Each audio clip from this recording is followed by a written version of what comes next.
All right, welcome back. We are on episode 16 of the Gridiron Pulse. How we doing today, Carter? Pretty fantastic. Reason why I'm wearing this Falcons hat today is that we are officially 100 days out from the NFL season. So I am obviously getting that huge just football itch, this boring part of sports that we are in right now. Yeah, we're officially in the dog days of the off season right now. It has not been an easy stretch for me either. I need football like water. But speaking of which, we're going to go ahead and talk a little bit about some Falcons OTAs. We got a couple topics, like all these NBA playoff games that we've missed. Georgia baseball got their regionals. And then the Braves are kind of stuck in limbo. So we're going to go ahead and get started here. It's going to be Georgia baseball, and I have not the bracket, but I have the matchups pulled up, so I'm going to go ahead and share that. And we're going to go ahead and get right into it here. So I feel like I like the draw we got with the teams that we have to play, but I definitely feel like we got screwed in our seeding number. I mean, do I think we should have been a 2 or 3 seed? No, but Auburn being the 4 is just disgraceful. They're like the only SEC team in there that didn't eclipse 40 wins, and they got swept by Georgia. I know it was early on in the year, and then baseball kind of likes to ride the hot hand, and teams like Vandy who get the number 1 overall seed after winning the SEC tournament. But I definitely think we should have been a 4 or a 5 seed, to say the very least. I mean, number 2 in the RPI, number 4 in strength of schedule. I know all of our metrics are better than Auburn's, and we have 3 more wins and swept them in the season series. So that's kind of my take on it. But in these matchups, I like this. Me and Carter were just talking about before coming on the air, where in the world is Binghamton? But we put the nail on the head here. It's in New York. It's kind of on that New York, Pennsylvania border right there. So they're going to be traveling pretty far to Athens, Georgia to play on noon on Friday on SEC Network, as you see right here. What do we think about these matchups here, Carter? I think this region really favors Georgia. I'm just going to say the obvious. I think Duke is going to be really the only threatening team in this region. Mm-hmm. I will say I would not want to play Georgia Tech in this regional because I think they got screwed over on their regional spot. Personally, I thought Georgia Tech was going to be in our regional, but if I'm Ole Miss, I would be very scared to play Georgia Tech. I think they're going to be a good team. There's definitely a chance that they'll win that regional, but our regional, I really like it. I really like the draw. Georgia being a 7 seed, in my opinion, is a joke. Like what you said about Auburn, I think we should have been a higher ranked seed with all the strength of schedule numbers and the FPI being in our favor, which I don't know if anyone is really like knowledgeable in the selection show, but they value all like the schedule metric things really good. So I don't understand the reasoning why Georgia's a lower seed than Auburn, who they swept this year, but besides the point. But I'm going to put my bias hat on here. I think Georgia's going to advance from this regional. I think Oklahoma State could give us a scare, even though I don't really think so. But again, it's baseball; anything could happen. But yeah, I really like this draw for Georgia. I think I wouldn't say it's one of the easier ones that they could have gotten, but I think it's definitely up there compared to other teams who got their draws. But I like Georgia to advance in their regional this weekend. Yeah, I like that too. I mean, obviously I think Georgia Tech's going to be a tough out in the Oxford regional. I think Ole Miss is going to have their hands full with them for sure. But I would love to have Georgia versus Georgia Tech with Omaha on the line. I just feel like that would be really Ooh. that would be awesome. Clean old-fashioned hate. There's nothing like it. And we've already beaten them this year. Sign me the hell up, man. Yeah. That would be amazing. In Foley Field, too. We played them at Truist Park earlier in the year. We won, I believe, 5-2 or 5-3.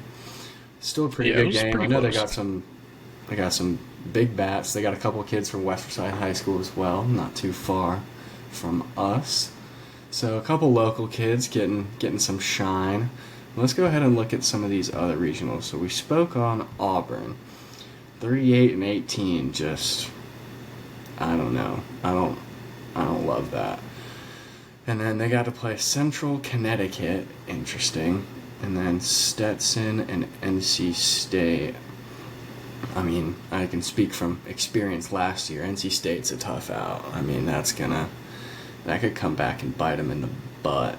But I think this is a pretty easy regional here. Florida got one heck of a draw with Coastal and East Carolina. I mean, they're going to have a chance to make it to Omaha again after just an abysmal start to the year. I think they started 0-8 or 0-9 in SEC play. Just terrible. What do you think about this one? So I'm going to be on the other side. I think Coastal Carolina got screwed over in the seeding. I thought that they were going to be ranked a little bit higher than where they are. But definitely, like what you said, I think Florida is going to be a tough out for Coastal, who I think they're going to play Florida to advance in their regional. I'm going to go out on a limb, and I'm going to say Coastal advances. I think they've been a really solid team all year, even though they play, I guess you could say, a weaker conference. But I like Coastal. I definitely think that they got really screwed over by the selection committee ranking them this low. I thought that they were going to be at least a top 10 seed. But I mean, to play devil's advocate, I guess you could say, it's based off of like the conference that they played in with all these, SEC teams.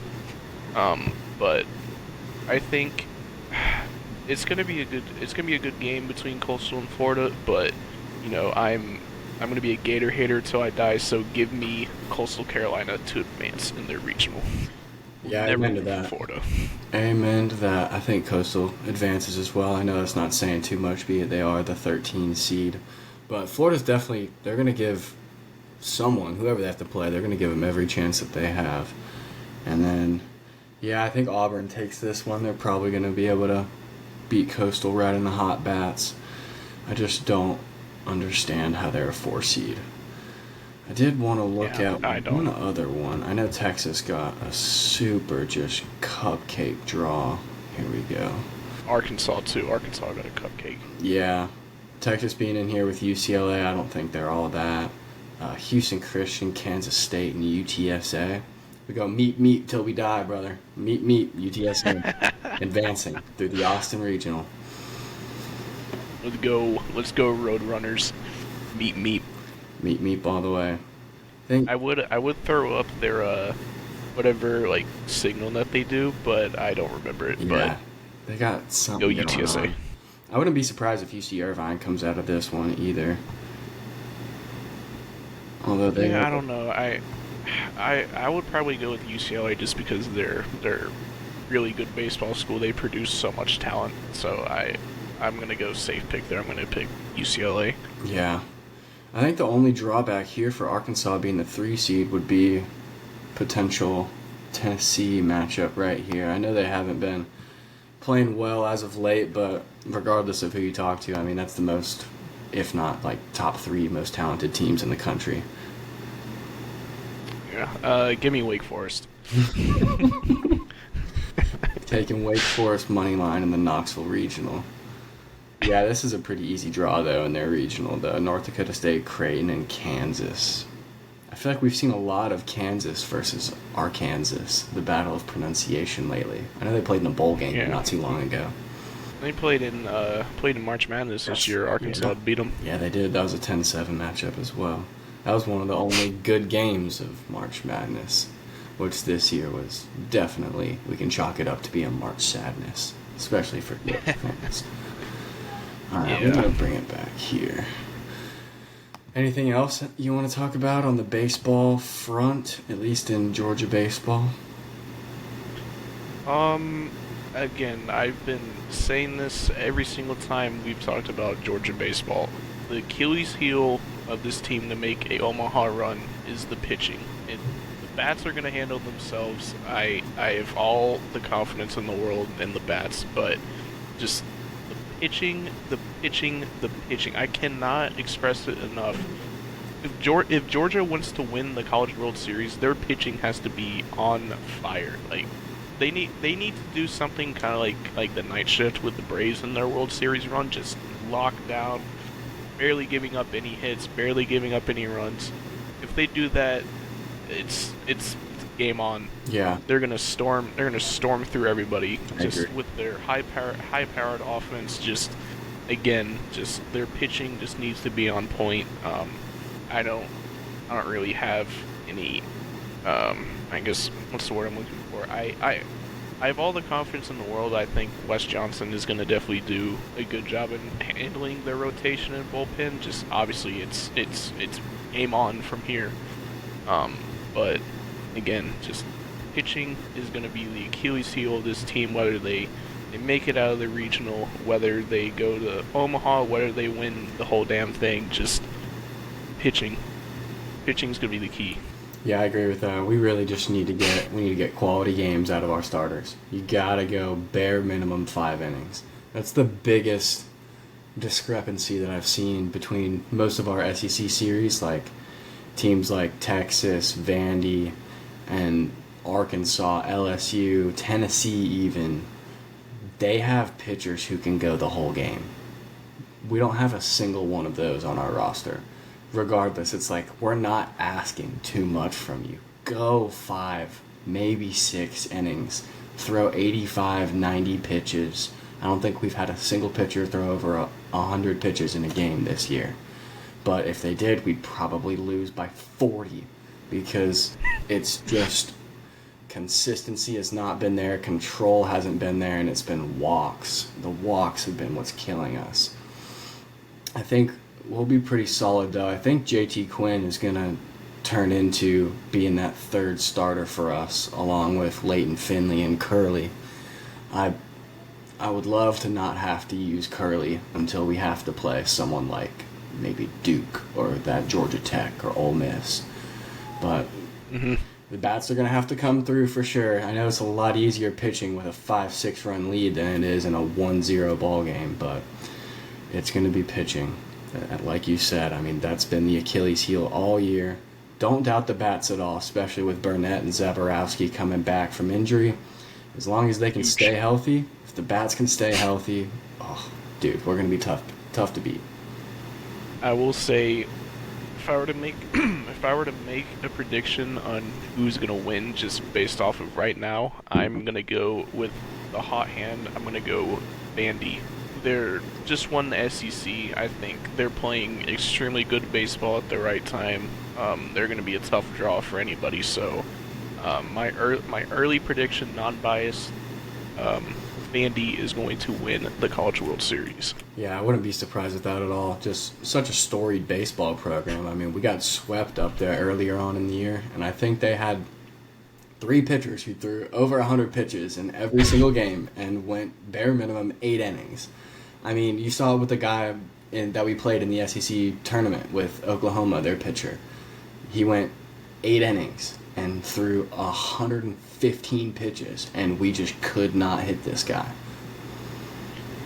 We'll say one last thing on college baseball. If Vandy makes it to Omaha, please, Omaha staff, whatever you do, please, for the love of God, ban the Vandy whistler from the games. It is so unbearable to listen to Vandy games with that dude in the stands doing that. Please just ban him.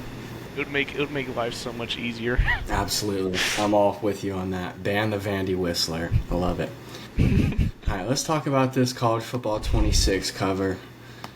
Kick it off for us, and I'll pull it up on the other screen here.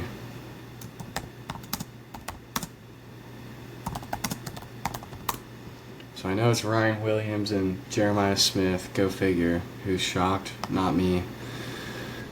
That was that leaked picture of them on the... Let's see here. What do you think about the cover? I don't know if I'm in the minority, but I actually think it's a good cover. I'm the biggest Alabama hater on the planet, so I don't like that Ryan Williams is on the cover, but he definitely deserves it. I guess if EA wanted to market the game more, they probably would have put Arch on there just because of the name. But I think the cover's solid. I think it's a ton better than last year with just the I don't really have Ground to draft explain pick, it. It's UDFAs on the cover. What are we doing here? Yeah, this is the cover that we're speaking of. This is the main cover, and then there is this one too. We can see if we can't zoom in here on King Kirby. Goat sighting.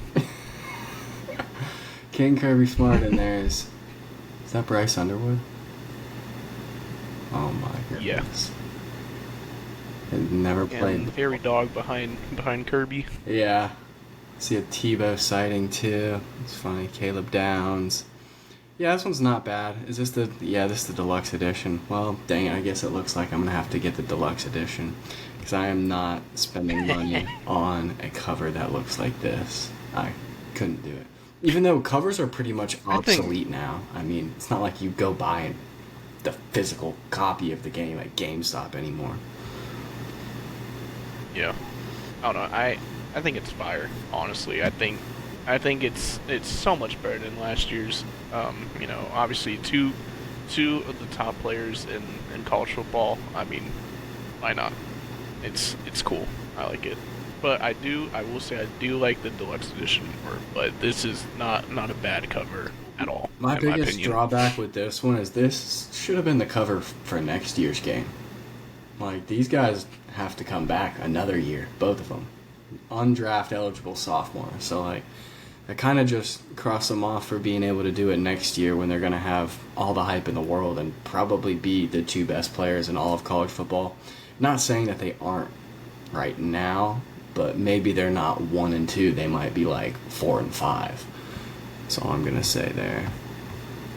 Fun fact: Did you know that Ryan Williams was 17 years old when he took that picture? Yeah, I think I heard that somewhere. I can't quite remember where. I like this little KSU side. Hey, let's go KSU represent. I mean, out of all these teams, how did KSU make the cut? Hey man, Air Force made it. Yeah. And App State. I got a fun fact about Air Force. Did you know Paul Skeens went to Air Force? I don't know if I did or not. That he did. Livy Dunn did not go to Air Force. Can confirm. She is We'll not say Air Force. salute to the troops. Hopefully everybody had a good Memorial Day yesterday. Yes. Shout out to the Salute troops. Shout out all those who have lost their lives serving our country so we can do dumb shit like make podcasts in our basements. Salute to you guys. You guys the real ones. That was good. Alright, so we have a little WNBA discourse, dare I say WNBA discourse on the timeline. At least it's funny. NBA Centel has discovered WNBA Twitter. And he's just absolutely found an entire new demographic, a new group of people to just troll nonstop. I've seen probably 20 NBA Centel WNBA tweets. They just need to branch off and make it WNBA Centel now. I feel bad for all these people who don't know who NBA Centel is, and they all, every single one comments like, "Oh my god, like, is this true?" And then all the comments are like, "No, you just got Centel." The go So Twitter funny. account.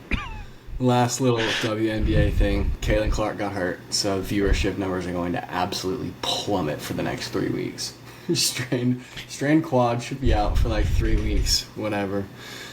I'm sure she got injured somehow, some way by Angel Grease. Just what a terrible, terrible beef that is. I mean, I'm not even joking, dude. That's like Steph Curry beefing with Andre Drummond. Like, no offense to you, Andre Drummond. Great player. I think that might be being too generous to Angel Grease, comparing her to Andre Drummond. I mean, she's like worst in field goal percentage in all of the WNBA. Only gets rebounds from her own missed shots. It's like me doing like rebounding drills in the driveway. Like, just anyone can just chalk up shots at the rim and know where the ball's going to go because you miss and just grab it. I mean, it's... Hey man, only real ball knowers watch the Chicago Sky for Haley Van Lith. That's true. Request for more Haley Van Lith minutes, please. Jalen Suggs, you are the most lucky man on the face of the earth. What does he have that I don't, man? He plays in the NBA. Yeah. He probably likes black guys too. I mean, no fault to him. Oh my god. He's not white. I mean, oh man. Yeah. Is he even... He's still in the NBA, right? Is he on the Magic? Yeah, I think he was hurt a good bunch this year, so I don't really think he played that much. I think he had like a serious injury, maybe a knee injury. To be honest with you, I really don't follow the Magic, even though they're a Hawks division rival. Yeah, I just see it whenever we play them every now and then, but yeah, I don't remember seeing him on the court. Alright, that's enough WNBA discourse for one day, and probably for the entirety, like, for the remainder that this podcast is a thing. We'll probably not talk about that again, but that's okay. NBA Centel is just cream of the crop. The GOAT. Goat meme page. Just absolute goat meme page. But we can keep it on the men's NBA side. So, last night, we had a disappointing loss for the Minnesota Timberwolves, down 3-1. That is not a great spot to be in, but we have seen crazier things happen. I mean, Ant-Man kind of just not really doing it. He had one of the best games of his career in game 3 that they won, that first game that they played at home. Just extremely efficient, being assertive, getting to the rack, and obviously just busting threes, because that's apparently the entire NBA now. And then the Pacers are up 2-1. They blew a 20-point lead at home to the Knicks. Just seemingly the opposite of how the first game of the series went in Madison Square Garden. Tyrese Halliburton, watching him down the stretch, was not great in that game. Like we were talking about, Ant just wasn't being very assertive, wasn't getting up shots, you're not going to make shots if you don't take them. That's my thing. It's like, you're the best player on your team, shoot the ball with 2 minutes left. That's really all I have. You can pull up the box score from last night, but give me your opinion on these past couple games.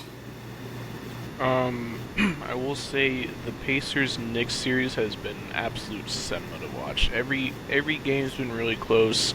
Both the Knicks and the Pacers stars are doing what they do. Story of last game, it was the Karl Anthony Towns game. He absolutely dominated. I wasn't gonna say that, but no, he played really well in that fourth quarter, just basically just taking over the game. Won the game for the Knicks when they were down by 20 points. I was watching that game, and when they were down by 20, I was like, ooh, like, the Knicks are in serious trouble, but I didn't think that the game was over. There's 4 quarters for a reason. It's like you said, Jacob, I think Halliburton needs to be more aggressive. It was really hard to watch the Pacers offense in that last like 10 minutes of the game. The Knicks defense were basically just locked down every single thing. They were not letting any easy buckets. So it kind of took the Pacers out of their usual offense that they run. So should be interesting tonight. We got Game 4 tonight, so we shall see what happens. Me personally, I think it's still going to be a gentleman's sweep just based off of how the series is going. So give me Pacers to win tonight, and give me the Pacers to win Madison Square Garden to go to the finals. So that's my take on that. And then the T-Wolves Thunder series, man, as much as I want Timberwolves to win, it is very hard to be an Anthony Edwards fan right now. Sadly, I don't know what it is, Jacob. I don't know if he just has lost confidence in his shot, because I mean, like you said last night, I mean, he only took 13 shots the whole game. I mean, you're the best player in your team. You should be shooting the ball more. I mean, I don't care if you're not missing anything. You need to have the ball in your hands in crunch time. Like, it's like what you said. Like the last 2 minutes of the game, he didn't want to shoot the ball last night, which is so shocking to me, because I mean, just absolute beast. I don't know if his confidence has just been shot with how OKC's been guarding him the whole series, or what, but they need it now more than ever, being down 3-1, and now going back to OKC, where I'll just make my prediction. Sadly, I think this series is going to end in game 5. I think OKC wraps it up, but man, I mean, past 2 Western Conference Finals, he really just hasn't done much besides a game or 2. It's sad. Obviously, me and Jacob both want Minnesota to win, but OKC is just way too good. I think they overmatched the hell out of the Timberwolves. Jalen Williams, 34 points, just on a heater last night. SGA, just a casual 40 points. I mean, just tip of the cap to OKC. They won the game down the stretch, even though the game got close in the last 2 minutes of the game. They made their shots when they needed to. Like I said, unfortunately, I think the T-Wolves are going to get eliminated in the next game. Whoever OKC plays, either the Knicks or the Pacers, good luck to you, because OKC is just absolutely insane this year. So yeah, props to them, man. Yeah, man, I thought the team that had the best chance of beating OKC was Minnesota. Like, both of these teams in the East, I don't think really stand too much of a chance. But down 3-1, yeah, like you said, just Ant wasn't aggressive enough. 13 total shots, not to be outdone by his quote-unquote co-star, Julius Randle.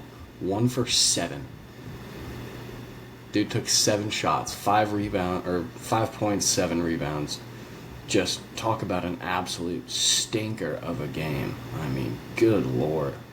Granted, to his credit, he's been great the whole rest of the series, but how do you just fall off a cliff like that, too? I know Ant took 13 shots in one of the first 2 games that they lost as well.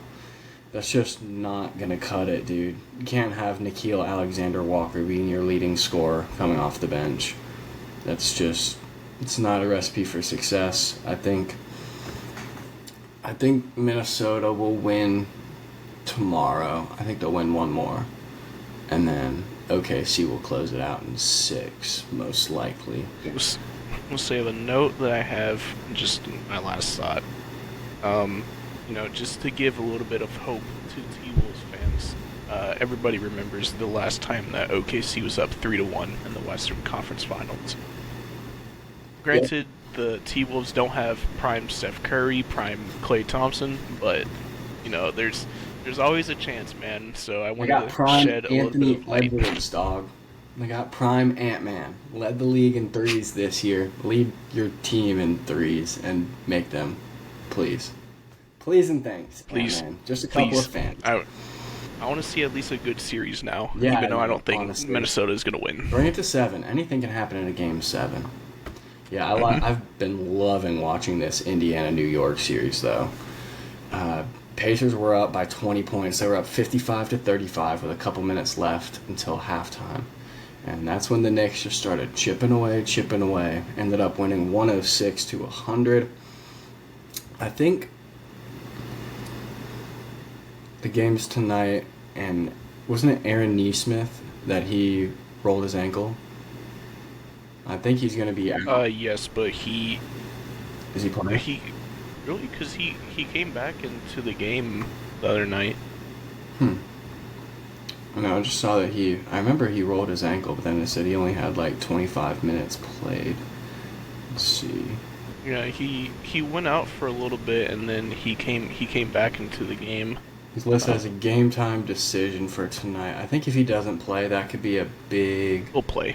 Yeah. Yeah, I think he'll play too, but if he doesn't, that's a big loss for them. Yeah. It can be kind of like when the Cavs were just without their entire roster. I know Aaron Nesmith's not all of that, but it's definitely helpful for them for sure. Yeah, we got Game 4 tonight in Indianapolis. I think I would love to see Indy just gentleman sweep, like you said. 4-1, hate the Knicks, Zest Fest, Karl Anthony Towns. Oh my god. It's so bad. The edits on Twitter are just legendary. Legendary levels of funny. Wanted to give a little side note on this.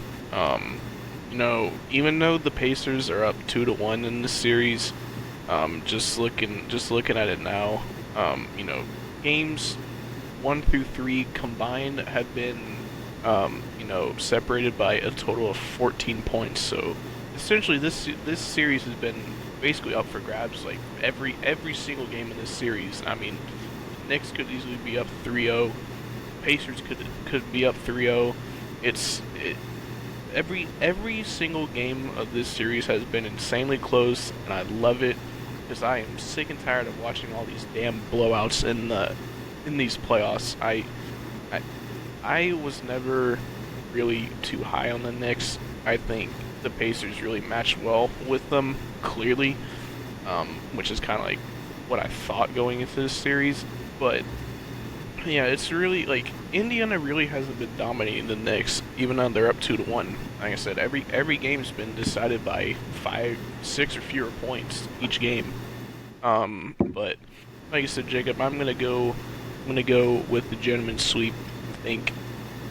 I think especially if the Knicks win tonight, all that pressure is going to be on the Knicks to not lose the series on their home court, which unfortunately, fortunately, because I hate the Knicks, I think definitely if the Pacers were to win tonight, I think it is over in 5. So yeah, let's go Pacers. Yep, let's go Pacers. Seems like the party's already starting in Indianapolis. They got Pat McAfee live right now from right outside the arena. So, the fans are going to be there. They're going to be loud. They're going to be rowdy for that game for sure.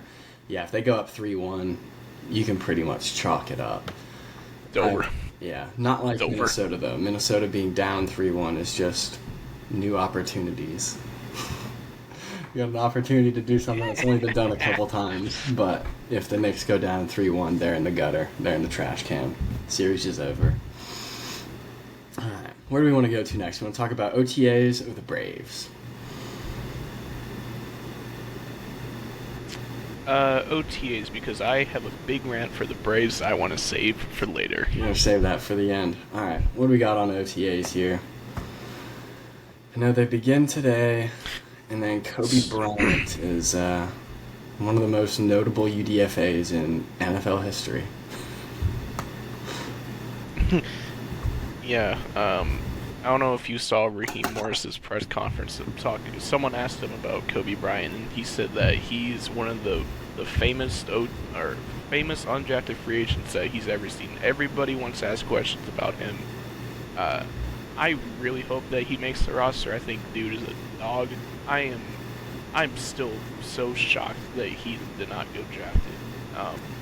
I think like I don't want to call people out on our defense, even though I really want to, but Corners suck. I think Kobe could. All right, you said it for me, Here but we go. I think Kobe. I think Kobe definitely has a chance to be the a corner 2 or corner 3 on this team. Lord knows we need help in our secondary to help AJ Terrell and Jesse Bates. Even I love this. I love the drafting of Xavier Watts and Billy Bowman. I think that's really going to help our corners and safeties. Again, like I've been reading all these rumors about Jalen Ramsey to the Falcons, and I really just like I would love it. I would absolutely love it, but I don't know where the Falcons are going to get the money to help pay off his contract when if he gets traded here. I really don't know, but just it's been really interesting. Like I guess you could say the stove is hotting for Ramsey to the Falcons, so I would love it. But we'll see. But Kobe Bryant, I really hope he makes the team. I'm fairly confident. I think he will. Even though I think if he does make the team, I think he'll start off in the practice squad. I think maybe just to get him more adjusted to NFL speed than just throwing dude out there in week 1 and trying to cover Godwin or Jalen McMillan. Yeah. So it's like or congratulations, you even made the roster. Go cover Mike Evans. go cover Emeka Ibuka. Yeah, I mean, any one of those Buccaneers have like 18 different receivers. Still kind of shocked they didn't go defense in the first round of that draft. Yeah, I will say, just reading some tweets, Raheem Morris was asked about Braylon Trice, which I was really high on last year, and then unfortunately he had the ACL injury that's a possibility that he'll be full speed for training camp, which is awesome. Definitely would love to have that edge rusher with Leonard Floyd, Jalen Walker, and James Pearson. Arnold Ebiketie, who I'm higher on than most people are. I think he has the tangibles to be a decent edge rusher. So definitely it would help bolster that edge and defensive line room. And then also I was on the ESPN site and I saw that James Cook was not at OTAs today. So Buffalo Bills, you need to pay that man now. Pay him now. Joey Bosa is likely out until summer, which is not surprising to me. Sadly, he's been injury prone, but I just wanted to add that note about James Cook. Please, Bills, do the right thing. Give the man his money, because he is a very underrated running back in the NFL. Yeah, I mean, he's not asking to break the bank either. He just wants to be paid fairly in like the upper tier of running backs, which he is absolutely on the field and in the upper tier of running backs. Is he Saquon Barkley or Bijan? No, but he's just the next step right under him, and give the man his money. I kind of figured he wouldn't show up for OTAs. It's not the biggest deal anymore. When you start getting closer to the season, you begin to hold out more. That's when it starts getting a little hairy. I know I followed him on Twitter for the longest time, and after every running back contract, it could be big contract, small contract, practice squad contract, he's just top comment, or he's quoting the tweet, just like, congratulations, homie. And then it's like dollar bills, like, mine's next. Like, come on, Bills, please pay him. Please pay him. I don't think he gets paid, though. I think he has to leave, which is unfortunate. But the Bills are really good at drafting, and really good at drafting running backs specifically. So I don't think they feel any pressure at all to have to pay him. But if they don't, go be great somewhere else.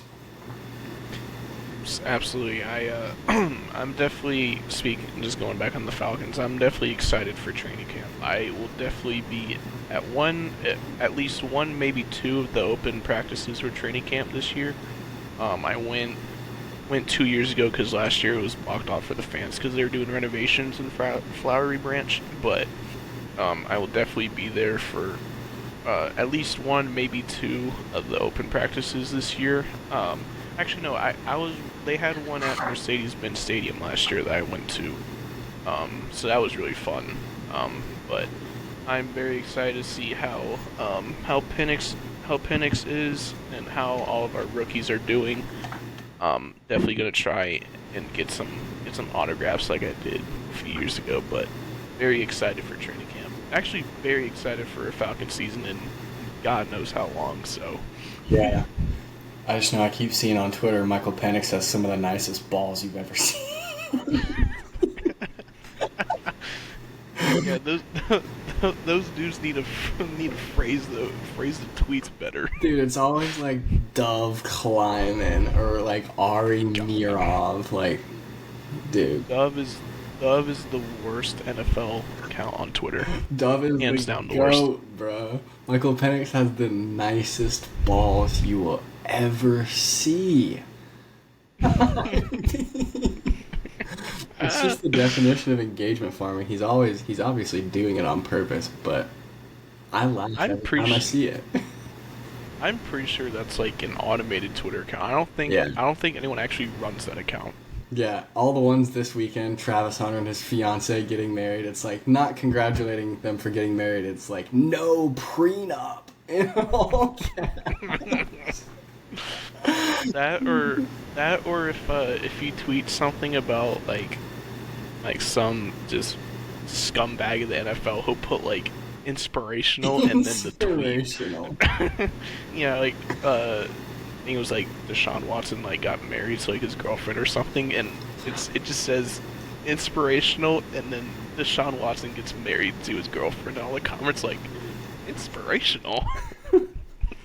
Is she one of his masseuses at one time? No, he's a changed man. Deshaun Watson is a changed man. It's like, speaking of one of the ugliest quarterback rooms of all time. Oh, I would be shocked if Shedeur Sanders gets a roster spot. No chance. Yeah, I saw that. I saw that today that he's not guaranteed a roster spot, which is fair. I mean, 5th round pick for a reason. Yeah. But it would be the tip of the iceberg, or the fucking icing on the cake if Dylan Gabriel steals his roster spot. I mean, that's why he was drafted 2 rounds ahead of him. I mean, you never know. Embarrassing. Crazy.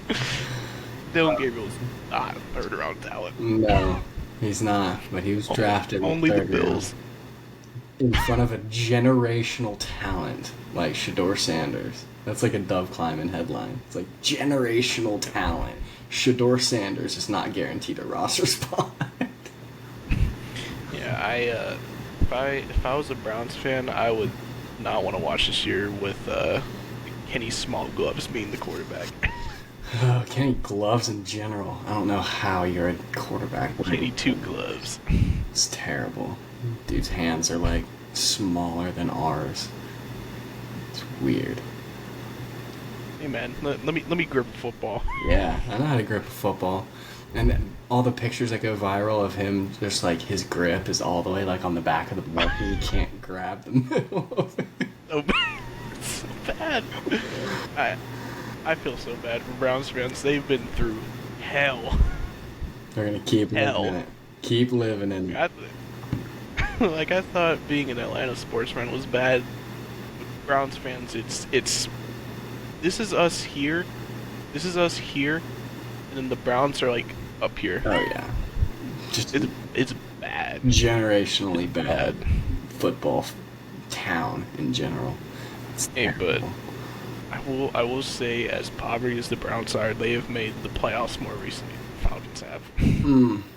Yeah, we've been stuck in purgatory. Which is another kick to the groin. Yeah, At least we're never bottom of the barrel. You know, bare minimum, we're going to fight out and get those 7 wins just to destroy our draft spot. Yeah, picking mid every year. Yep. Yeah, that's the worst part about being stuck in Falcons purgatory. But we nailed it this year. Come on, boys. We nailed the draft. Come on. We need it. Need it like it's water. All right. We'll say, hold on. I will say one more thing about the Falcons. I don't know if the odds were increased, but I saw that majority of the betting sites had the Falcons team total or win total at 7.5, which I think is absolute robbery. If I was a betting man, I would be hammering the over. Hammering the over. Yep. There is no shot in hell that we win 8 games this year. Just no way. No way. I mean, we looked at the schedule not too long ago. There's definitely 8 wins in that schedule for sure. Yeah. All right, Braves. It's time. This team pisses me off so much, but I'm gonna get the good out of the way. Watching Ronald Acuna in Braves uniform, wearing the number 13 with all of his yellow highlighter gloves and equipment, it makes it much more fun. It's no longer just like ho-hum, like waiting around, like is anything gonna happen? If the game starts at 6:45, if your TV's not on the Braves at 6:45, you have a chance to miss a home run because he's batting leadoff. Obviously my favorite player in the game. I mean, couldn't be happier that he's back. Strider as well, even though he's not been great so far. Still battling back from the injury. His fastball velocity averaged about, 94 miles an hour in that first game against the Nationals. Not very good. But we got Phillies tonight. Strider on the bump. Acuna batting leadoff. At least we're looking up a little bit. Yeah. Huge series. Just the Padres series pissed me off so much. I mean, Eli White, I don't know if you were just drinking in the dugout. I don't know what the hell you saw. I don't know what the hell you saw. He turned around and ran back to second base, scared like he saw something. Bro had a Sam Darnold moment there, seeing ghosts. Like, that's like an Orlovsky stepping out of the back of the end zone. yeah, just I can't tell you the amount of times I've seen just terrible base running from the Braves. Just terrible base running mistakes. Literally costed you costed multiple games this season. Should have taken 2 out of 3 from the Padres, but no. Moving on to the Phillies.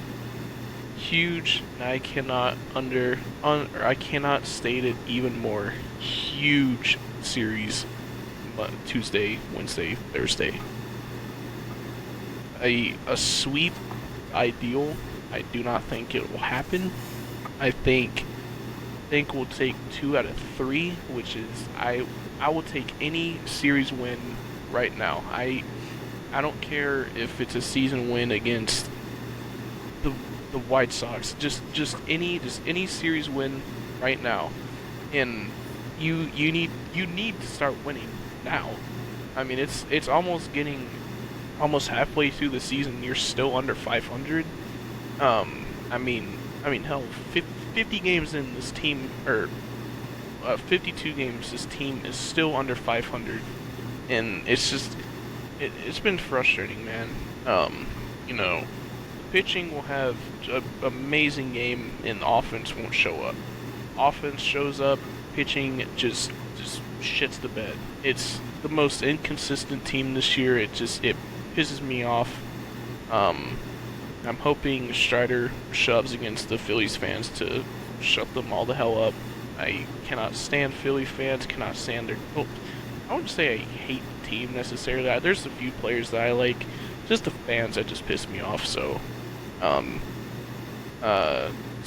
Strider going tonight against Ranger Suarez. That is a person that I hate Ranger Suarez. That dude is probably the most. I don't know. This is gonna be a hot take, but I think he's one of the more average pitchers in the game. And the past few postseasons, we made that dude look like prime Randy Johnson against us. Pisses me off. Want to shell him so bad tonight. Give up like 10 runs. Need Strider to be on his best tonight. I think I'm not worried with Strider. I just think, last game was kind of a tune-up game. I mean, the Nationals. I mean, no, even though we lost, but I'm not worried about Strider. Then we got Smith Shawver versus Wheeler. I think that will be the game that we lose. Just Zach Wheeler's insane. One of, if not the best pitcher in baseball, behind Skeens and Eric Skubal. Dude's unreal. Yeah. Dude threw 103 mile per hour fastball to end the game. That is nuts. At the end of a match, I don't know how 97 pitch shutout. I don't know how dude's arm wasn't dead. Throwing 103 mile per hour fastball to end the game is He's got that insane. classic Charlie Morton rubber arm. Just a rubber band with a hand at the end, I guess. Yeah, apparently. But Strider, Smith Shawver, who's coming off a really, really bad game last Thursday against the Nationals. But I think he'll turn it around. I'm not really worried too much about him. Chris Sale, just again, he's vintage Chris Sale that we saw last year. He's not. Fortunately, he's suffering from the Jacob deGrom disease, where he shoves and his offense is not giving him any run support. Just he's been really good these past few starts. Looking back to that Cy Young winner Chris Sale from last year. So the starting pitching has not been my issue. It has been the bullpen and the inconsistent offense, man. I don't really know. I don't know what you do. I really don't know what you do. It's been frustrating to watch. I'm hoping that the offense can start, getting more consistent. Because we need to start doing it now. I think the Braves are like 7.5 or 8.5 back of the Phillies right now for first. Which, at this point, I'm not really worried about winning the division. I just want to get in the wild card. So obviously the division's not over in May, but it's not looking good right now. I have all the confidence in the world. I think the Braves, once June hits, June is usually the month where the Braves go on a huge winning streak. So I think they're going to do it again this year. I think the Braves are going to go on a nice little winning streak and get back in contention for the division. Yeah, we're 8.5 back of the Phillies right now. Obviously, with a sweep that goes down to 3 games to 5.5 games back, which would be sick. But the Mets are only a game and a half back from the Phillies as well, so they're right up there too. They've been kind of on a skid lately. The last 10 games, Phillies are 9-1, so it's definitely going to be a tough series for sure. I don't think we didn't get great pitch matchups either. Like, Ranger Suarez turns into prime Randy Johnson against us, and Zach Wheeler might be prime Randy Johnson for all we know. But he's always been really good. I believe he's always been really good against us too. I know there's a couple times where we've gotten to him, but if we could get to him in that second game, that would be huge. Yeah, this huge series need a sweep so bad. I don't think so. I think my prediction. I think the Braves take 2 out of 3 from the Phillies. They usually do good against the Phillies in the regular season, and then just can't do anything in the playoffs. So if it was the playoffs, I'd be a lot more worried about this series. But I guess you could say it's still quote unquote early in the season. I guess. I Yeah. guess, even though it's not really. But I think I think the Braves are going to take 2 out of 3 from the Phillies and then come back against the Red Sox, which I will be in attendance on Friday. So hopefully Braves come home off hopefully a sweep or at least 2 out of 3 from the Phillies. Yeah, that would be huge. We need to do what we did to the Red Sox a couple weeks ago. Was that 2 weeks ago? Bats got hot. I think a lot of it was attributed to Fenway being a kid's ballpark, but that's fine. Matt Olson's still kind of been on a heater. Who else can we start talking shit about that we need to go on heaters? Because every player that we have talked crap about has started playing really well. Michael Harris, you're the worst baseball player in the world. Oh my god, I hate watching you play. Yeah, I was gonna say Michael Harris on his offensive side has been absolutely atrocious, but defensively he's been amazing. Yeah. He robbed Jackson Merrill of 2 hits in the series this weekend, which I don't know if you watched yesterday's game, but he kind of went like that. Yeah. To Harris. Center fielder showing another center fielder some. That was cool. I like that.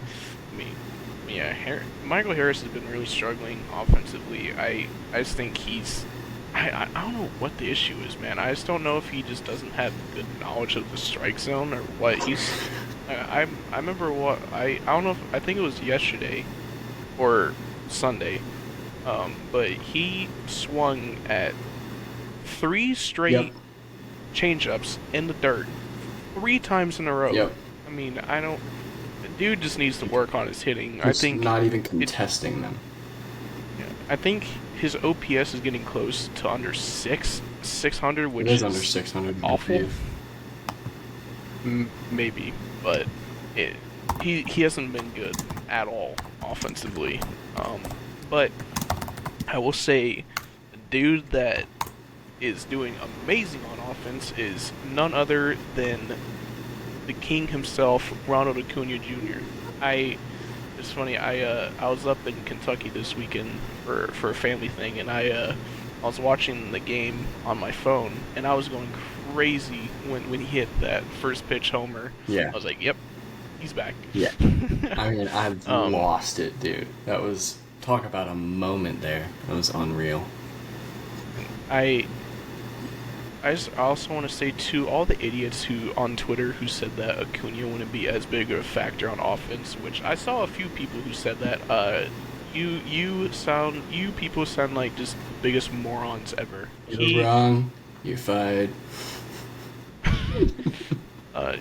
He was the sole reason why the Padres game on Friday was close. He accounted for the only run of the game, or else the Braves would have gotten shut out. But I don't understand why people just think that just thought that he wouldn't be an instant contributor. I mean, we're talking about a former MVP who had a 40-70 season, and people are just like, oh yeah, like he's not going to be a contributing factor. Like you're just dude, idiot. They're saying that because he wasn't a huge factor coming off his ACL the first time, but he also came back like less than 9 months later. He was gone for a calendar year. He took some extra time. I mean, I get that, but I mean, it's still Ronald Acuna Jr. He's top 5, top 3 player in baseball when he's healthy. Yep. I mean, how would he not be an instant contributor to an offense that's very inconsistent? Yeah. People are just stupid as hell. Yeah. All right, Michael Harris, your turn. You and your 588 OPS. I'm looking at it right now. Michael Harris, you and your 588 OPS need to get your ass back on base. Stop swinging at the BS.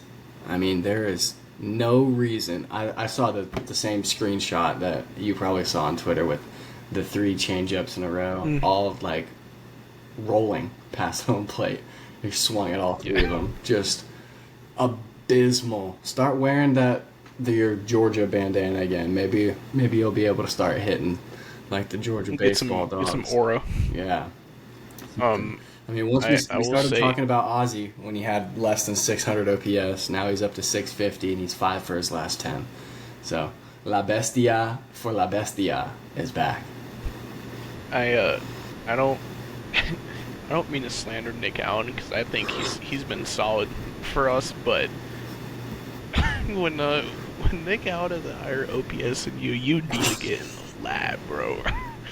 I'm sorry, Yeah. Nick Allen. I think you're amazing defensively, but you need to start swinging the But bat so too, is, man. Like, so is Michael damn. Harris. I mean, they're very similar kinds of players, it seems like. Yeah.